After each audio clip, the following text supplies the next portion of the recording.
Então, gente, a leitura de hoje do Tanar, do qual nós estamos lendo em ciclo, e já faz algum tempo. Primeiro acabamos lendo o livro de Josué todo, hoje nós lemos Juízes capítulo 4, aliás, capítulo 3. É o terceiro sábado que nós estamos já no livro de Juízes, e falamos sobre alguns pontos interessantes, porque o livro de Juízes ele vai ter muito essa dinâmica, a dinâmica de imitar aquilo que as outras nações estavam fazendo, seguir suas práticas, e isso leva a várias transgressões que foram cometidas. Depois disso, sempre tem um retorno. Vamos lembrar que houve o erro e houve o conserto em todas essas relações. Isso por quê? Isso porque geralmente é usado muitas vezes pelos outros segmentos de falar que o povo de Israel fazia isso, fazia aquilo outro. Bem, você vê que todo o erro ele foi reparado com um conserto. E quando se conserta algo através do arrependimento, é como se aquela transgressão nunca tivesse existido, entendeu? Por exemplo, existe uma lei na Alahá, na 603 mitzvot do povo de Israel, que é proibido a pessoa lembrar a transgressão ao outro depois que ele foi perdoado, entendeu? É proibido. Existe uma alahá sobre isso. É uma proibição. Então, daqui a gente aprende que por que é proibido? Porque a Hashem não lembra mais.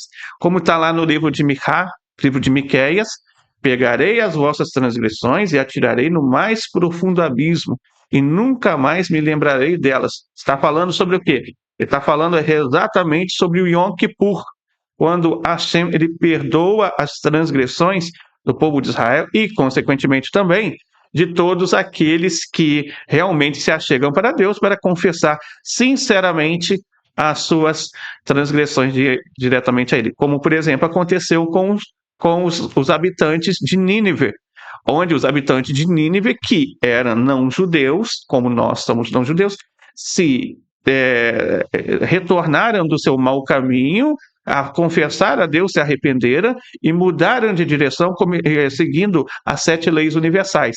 E com isso eles foram perdoados e aquele decreto não veio sobre a vida deles. O mesmo se aplica a todas as nações a partir do momento que um não-judeu se arrepende de sua transgressão, muda a sua trajetória, passa a cumprir as 7 leis universais, ele então é como se aquela transgressão que houve nunca tivesse havido. A Hashem faz isso.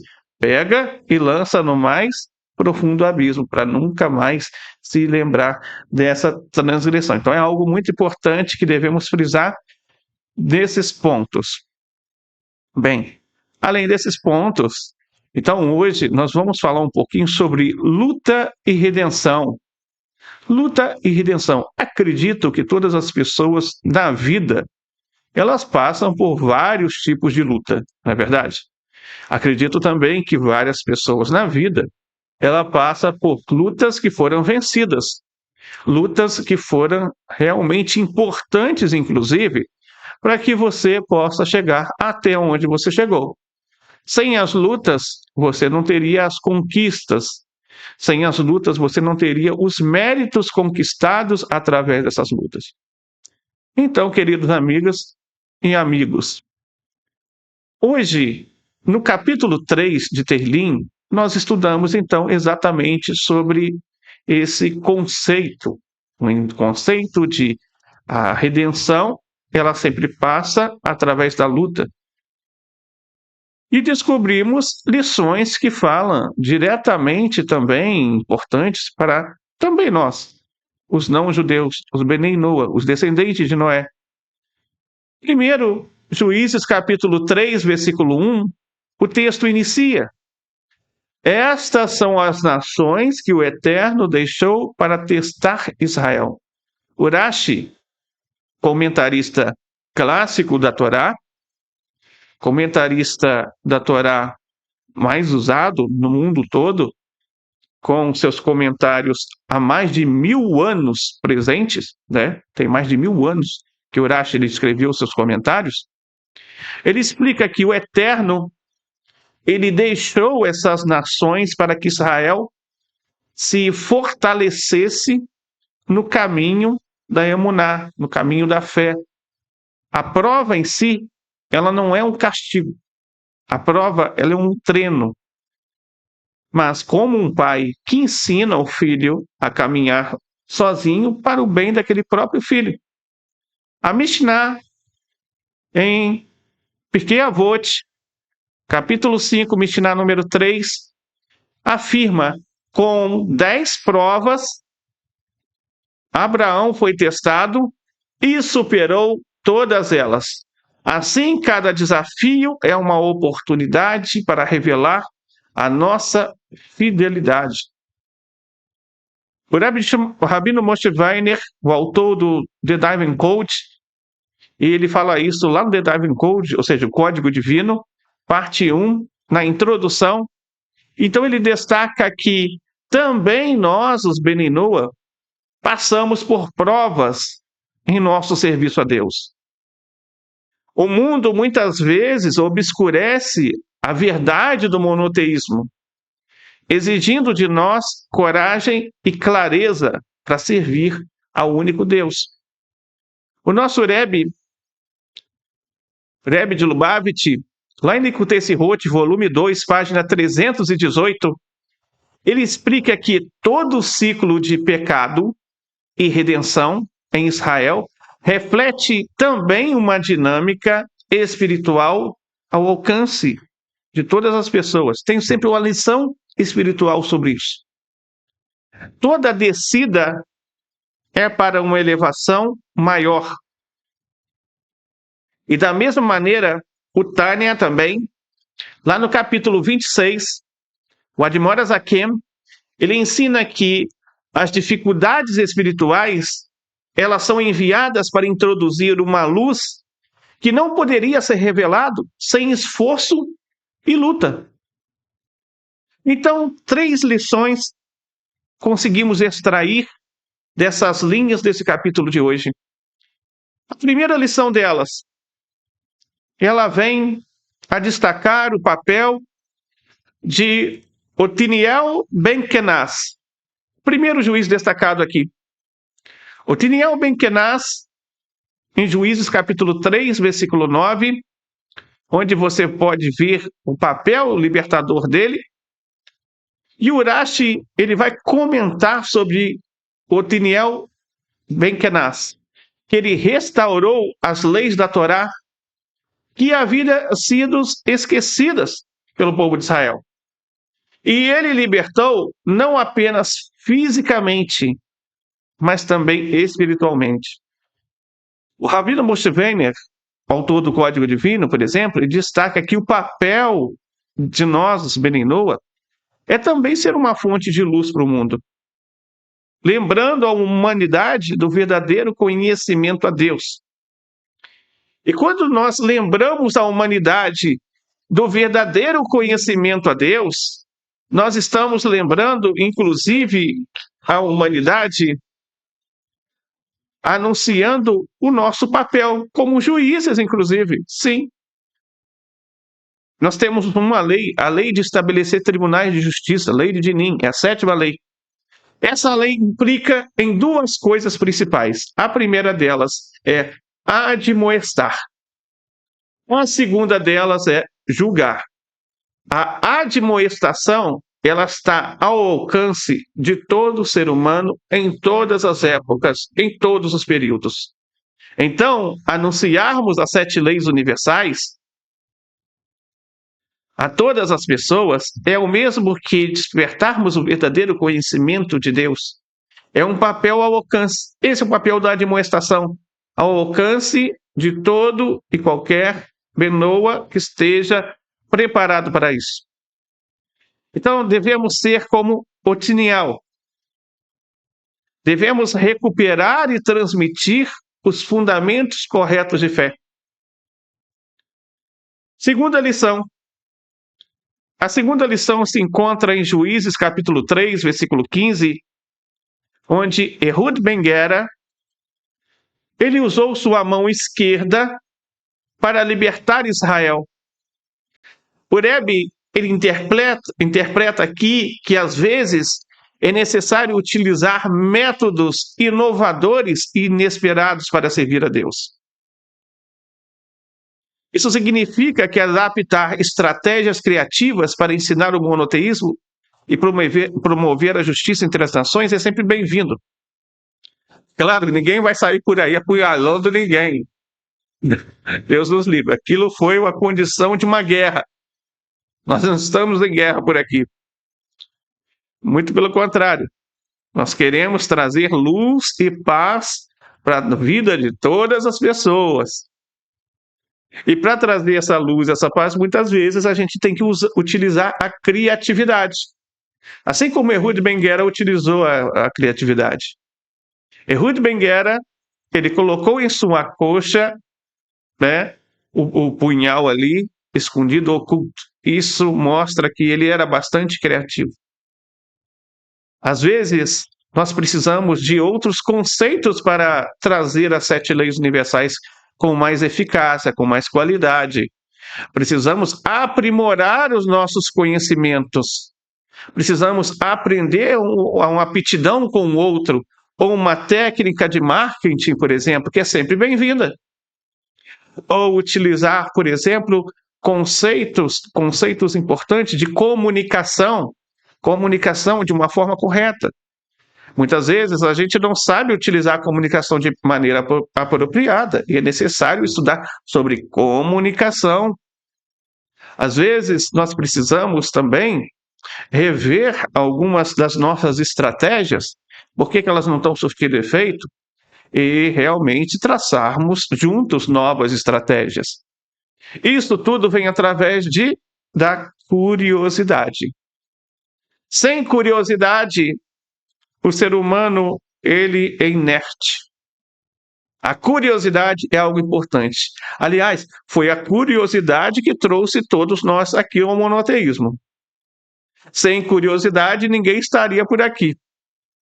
Porque um dia a curiosidade de saber sobre o povo de Israel, um dia a curiosidade de saber sobre a Torá, um dia a curiosidade de saber sobre 7 leis universais, estamos todos aqui hoje.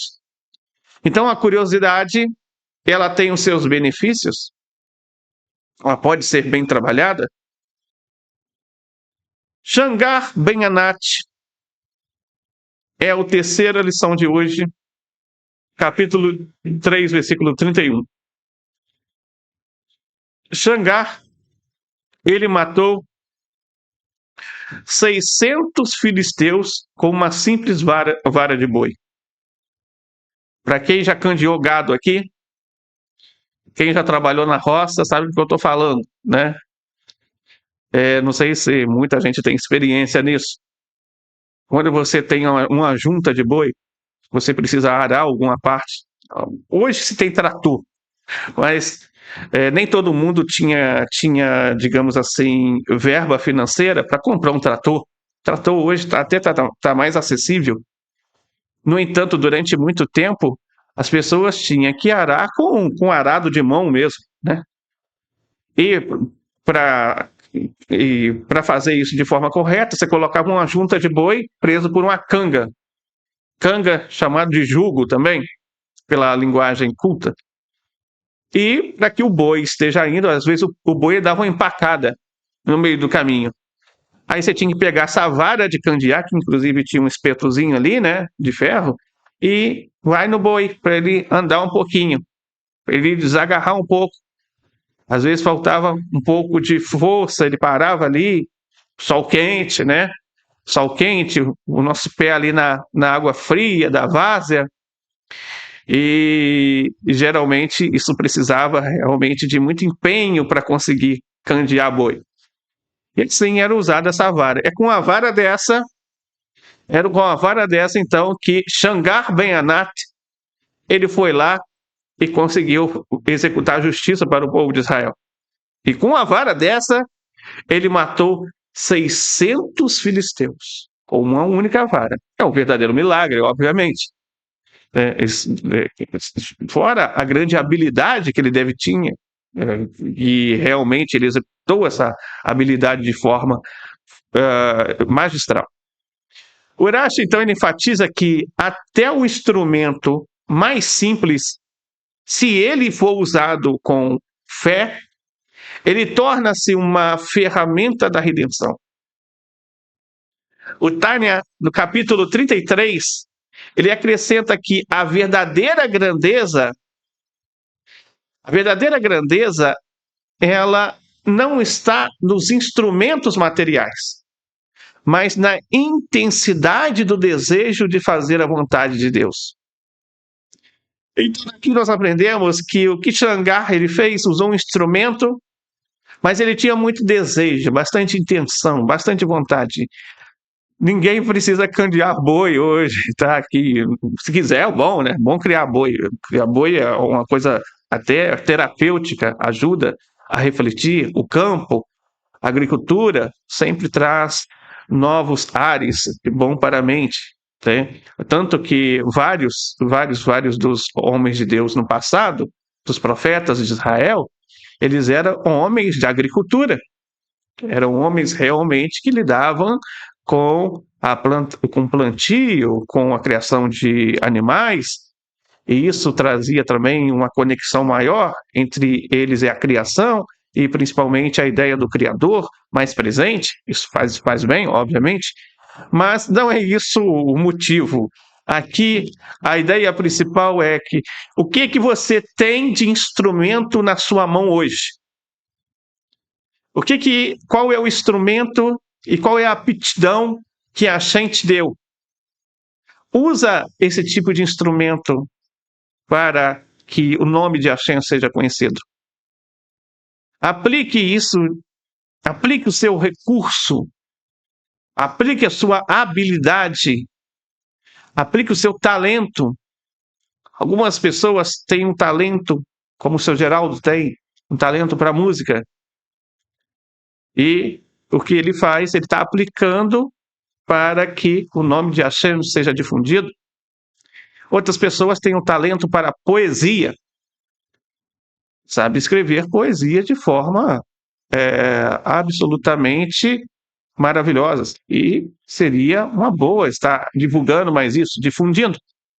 Algumas pessoas têm um talento para desenhos, outras para falar mesmo, outra para divulgar, outra para convencer as pessoas.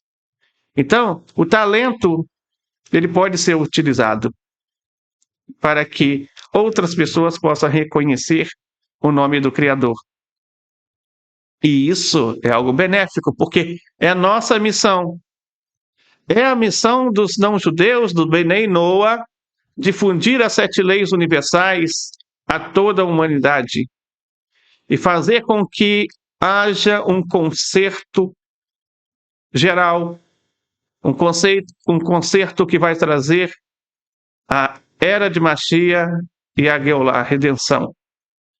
Nosso Rav Yaakov, ele ensina em suas aulas, às quartas-feiras à noite, 20 horas e 30 minutos, e ele explica uma coisa muito importante, que talvez isso cairia bem aqui. O Rav, ele ensina que precisa ter bitachon, confiança plena no Eterno. Muitas vezes, nós esperamos condições ideais para servir a Deus. Mas Juízes capítulo 3, ela nos ensina que devemos agir com recursos que temos agora. O verdadeiro servo de Deus, ele não espera. O verdadeiro servo de Deus, ele constrói.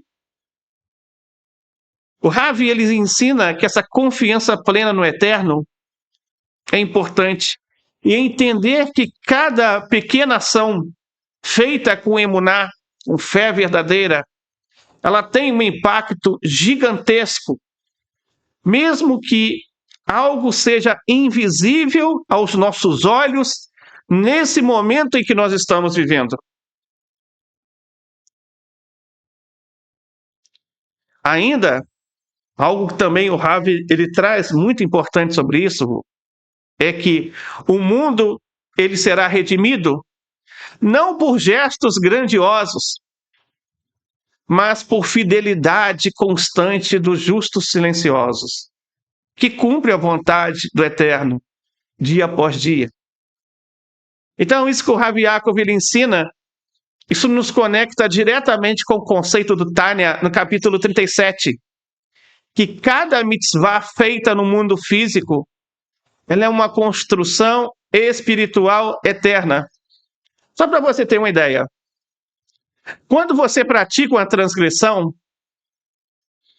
aquela transgressão, ela existe, obviamente, e ela entra nos mundos superiores, e ela pode gerar um julgamento na corte celestial, onde ela é apresentada por aqueles que têm por os anjos que têm um papel de apresentar queixas, ou seja, o papel de ser acusadores, promotores da justiça, seria o melhor termo. Só que esse julgamento ele vai continuar até você se arrepender. Quando você faz um arrependimento verdadeiro, toma consciência de cometer uma transgressão, você toma a decisão de mudar isso, sabe que aquilo gerou algo negativo, mas quer mudar em direção, quer fazer o que é certo e toma essa decisão de não repetir aquele erro, inclusive, mais. E você confessa a Hashem esse erro e fala: Hashem, eu fiz isso. E você pede perdão, Hashem diz: Hashem, me perdoa por essa transgressão. E mais, e quando você tem a oportunidade de cumprir aquela transgressão novamente, cometer essa transgressão novamente, não cumprir, cometer essa transgressão novamente, e você não comete essa transgressão, de acordo com o Rambam, você está perdoado. E mais, você sabe aquela transgressão que foi cometida, que subiu lá para a corte celestial e estava sendo julgada? Aquela transgressão, ela some, ela desaparece. É como se ela nunca tivesse existido.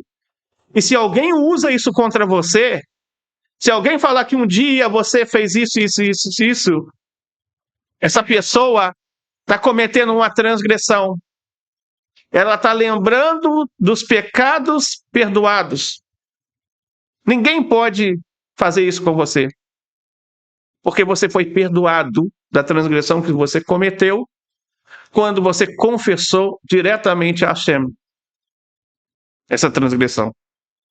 Então ninguém tem o direito de te lembrar daquela transgressão. Ou seja, a transgressão, ela tem tempo limitado. Agora, se você cumpre um mandamento, se você cumpre uma mitzvah, essa mitzvah pode ser feito de tudo. A pessoa pode mudar de comportamento, pode fazer tudo ao contrário. Essa mitzvah, ela vai existir para sempre na eternidade. Aquilo que você faz positivo tem vida eterna. Aquilo que você faz negativo, como a transgressão, ela pode ser alterada, mudada, transformada. Inclusive, aquele gesto negativo cometido, através do momento que você se arrependeu disso e fez um techuvá sincero, um retorno a Deus sincero, passado por todos esses passos que eu falei aqui, ele se transforma, inclusive, no mérito. Ele se transforma, inclusive, no mérito. Assim explica o Rebbe, lá no Likutei Sihot. E daqui, a gente aprende uma lição muito especial. A matemática do Eterno é diferente. A matemática do Eterno só soma, não subtrai. Ela só soma. Ela é sempre positiva. Juízes capítulo 3, então, ela nos revela algumas coisas importantes. Eu destaquei aqui 3 delas. Essas coisas importantes são, primeiro, os testes, as provas que você está passando, elas são oportunidades para você crescer. Os seus testes são oportunidades para o seu crescimento. Segundo, a queda, elas são um anúncio da sua ascensão maior. Porque a queda, ela precede uma grande elevação que vai surgir depois da queda. E terceiro, a ação fiel. Mesmo simples, qualquer ação é uma ferramenta da redenção. Aquilo, o seu pequeno ato de justiça, pode ser pequeno aos seus olhos, aos olhos da sociedade, aos olhos daquelas pessoas que estão vendo, mas para Deus é um grande ato de justiça.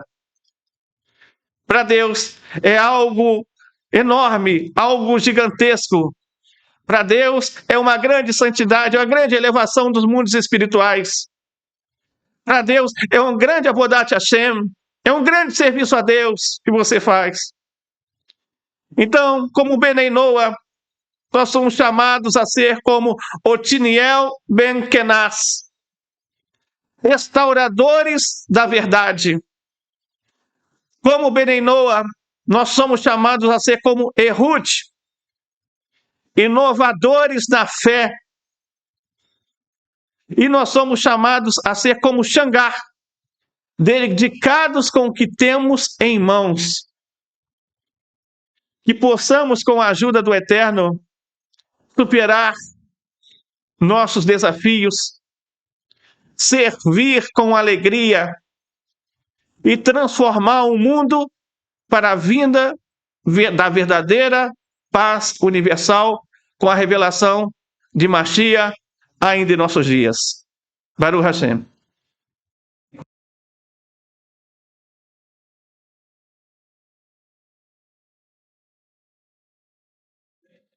Vamos dar sequência agora. Seu Geraldo vai estar cantando Asherei, depois em Kelo Reino, depois Além de Xabier.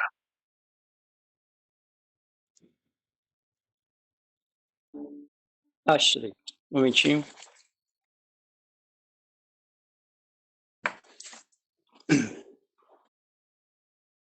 Asherei.